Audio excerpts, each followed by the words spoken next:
I love three-point shots. I love big games. And we saw some really cool basketball this week in San Diego. Yeah, that Gonzaga game against State, it was competitive, but it kind of turned out the way I thought. It turned out the way I thought, but here's the issue. Zags are pulverizing everybody. Yes, San Diego State gave up 80, but they didn't cave in. They made Gonzaga earn every bleeping basket along the way. I mean, it was even for the first 10 minutes. Mm-hmm. And then Gonzaga clamped the defense on San Diego State. The offense went away. San Diego State was 6 for 20 shooting. Zags had a 21-10 burst. They built a big lead. Actually, they pushed the lead out to 16 points. But the Aztecs just kept bringing kids in off the bench, kept grinding. They got the lead down to 7 twice. Mm-hmm. Now, they couldn't get over the top. I thought San Diego State's kids grew up. Yes. I was very impressed with their tenacity on defense. Not a complete offensive basketball team right now. They stay free of injury, and they're going to get these 2 guards are going to come back. Tell you what, by the middle of the Mountain West season, excuse the language, they're going to be a bitch to play.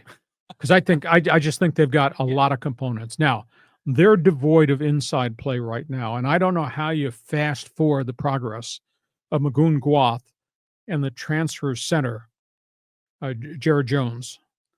That's the issue.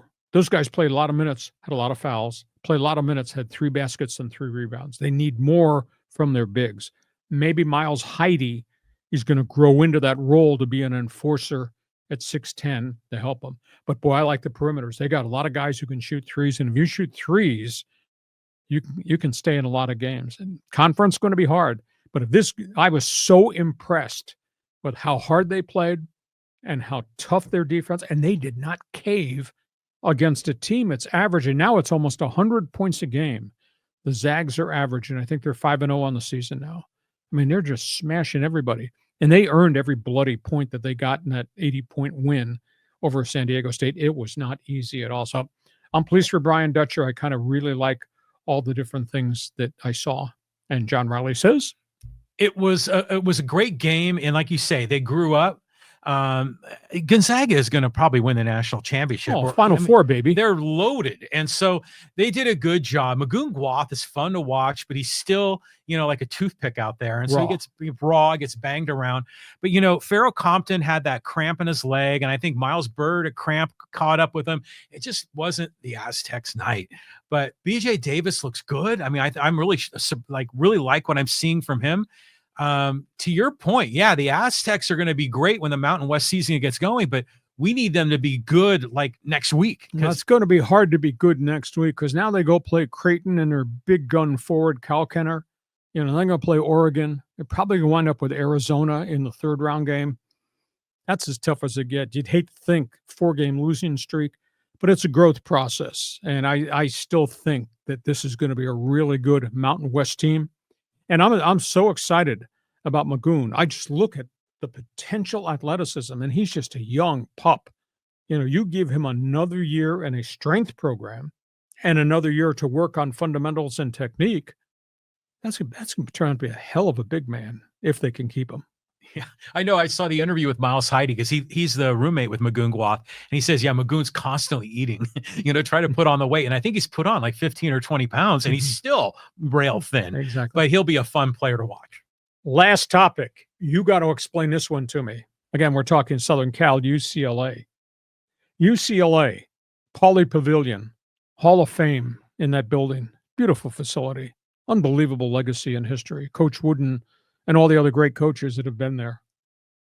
UCLA basketball is averaging this year with Mick Cronin, who's a hell of a coach and recruiter, 4,694 fans. UCLA basketball, 4,694. Wow. In a place that seats 12,000. Wow. USC with Musselman coming in the front door, bringing all of his cadre of contacts and transfers. USC is averaging 3,753 fans per game. Trojans. They can't make no treadway despite the popularity, the tenacity, and the resume of Eric Musselman. Doesn't it shock you what happened to UCLA and USC? Well, it's just like, the football rivalry seems to be fading away. But who, as UCLA and USC hosted at home, and probably cupcake games. You can't get people to come in to play Cronin at Pauley Pavilion. Yeah, exactly. They want payday. Nobody wants to do home and home.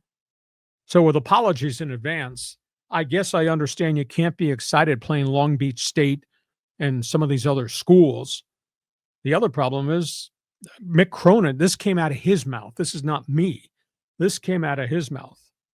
UCLA fans, friends, and alums are pissed that there is no Pac-12 anymore because they'd get amped to face everybody in the Pac-12, the good Oregon teams or the Oregon State teams of the past, or when Washington was good under Romar, or what Stanford and Cal had been or could become. He said they're pissed. People don't like this move to the Big Ten. Well, you don't want to face the Golden Gophers? Come on. So yeah, the fans have got to be upset, but you figure the fan base for college basketball is you got alumni, you got a lot of older people in the community, and the students. Where the hell are the students? Nobody's coming to games. And by the way, down the road, down I-5, the House Arena. Oh, yeah. 11,414 every minute, every day, every night, every home game. 11,414 compared to UCLA Pauley Pavilion crowds to what we got watching the Aztecs in the show at the end zone seats. Yeah, that's a great environment, man. I mean, going to the games there at Vias is so fun. I really enjoy it. Okay, so that's the latest there. You're into college basketball, your assessment of the Aztecs versus Gonzaga. Let's just